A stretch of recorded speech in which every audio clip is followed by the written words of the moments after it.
Hello and welcome to the 16th week where I'm going to be talking about stuff.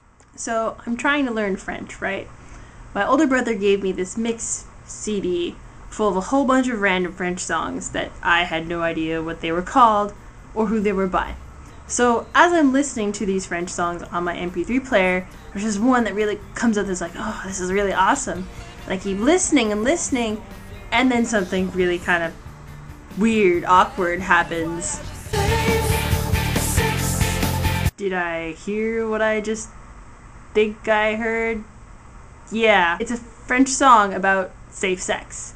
At first, of course, my mind was blown because, I'm American. I have stereotypes about France that are completely unfair, I'll put it that way. And I wondered to myself, now why is it that, in France there are songs about safe sex, but in America, there aren't? And I thought about this to myself, and I finally came up with some answers. America is weird. I'll put it that way. We have this horrible inability to separate the sacred aspect of sex with the holistic, the layman's ideas of sex, which I've always found strange because, in America we are the paragon of separation of church and state. Like when I was in Catholic school, one of my teachers even told us that sex was a form of prayer. While these views don't necessarily contradict what I have come to believe about sex, the thing is, I'm not Christian, so the fact that sex is a form of prayer, I don't normally think that as far as Christianity goes, because Christianity, prayer is, a private thing that you commune with God. I can't imagine Christian ideology mixing sex and prayer. It's just kind of funny. I mean, okay, there are movies where the King David is horribly murdering and castrating people, the Phoenicians specifically, as he's reciting the hymns. That's in the Bible, but the whole sex thing and prayer, just no wonder why so many kittens die. And ever since then, I can't get the image out of my head of someone reciting Hail Mary, full of grace, the Lord is with thee, every time they are having some sort of... In addition to the sacramental versus the normal, everyday life, not exactly religious aspect of sex, we have the problems of balancing the sexual revolution of the 60s and 70s with the ideals that America was founded on, which are puritanical. Damn those Puritans.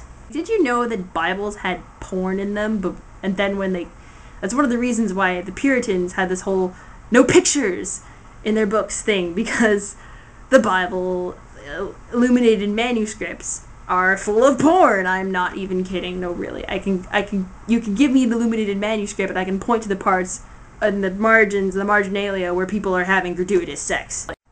Like one of the things that happened when the Bible came over from the old world and into America, one of the things they did to make sure that sex wasn't mentioned so often because it was a sinful act was they changed engaging in sexual intercourse with the word to know.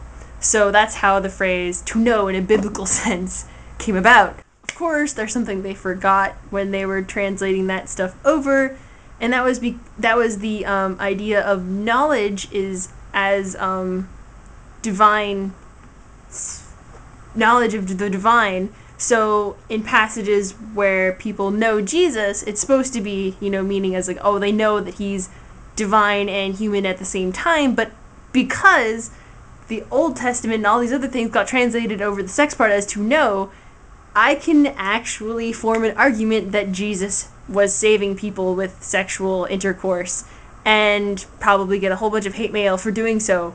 But it's in the Bible. So what is it with religion and sex? Why am I talking about this? I think that when you educate people about life, about something, you have to remember what it is that you are teaching. There's always a bias when you teach something like sex or religion. You're always coming from a biased perspective, and I think that sex education is one of those things, one of those subject matters that suffers greatly in America, I mean, it used to be science because evolution wasn't really believed in, and in a lot of places they still don't teach evolution. Even though this country says we are not a Christian country, a whole bunch of people are like, oh yes, we are.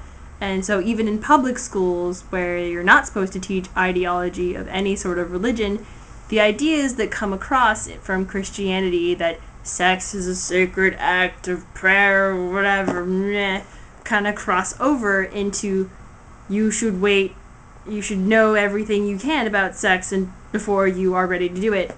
So back to the musical aspect of what I was going on about.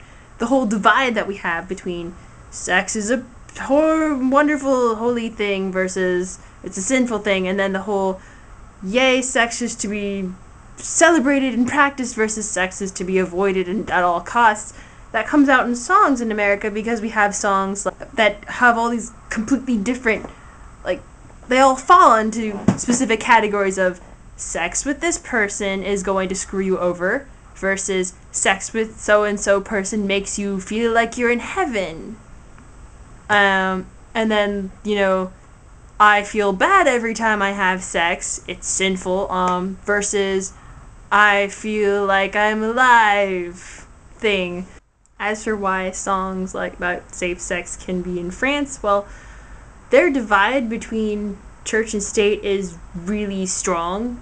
So strong, in fact, that there was a case a while back about a few girls who wanted to wear headscarves to school and were in trouble. Actually, you can't wear any kind of religious object. You can't even wear crosses to a French school. So my little religious thing, I'd probably in trouble. So hopefully I've given you some food for thought. See you next week.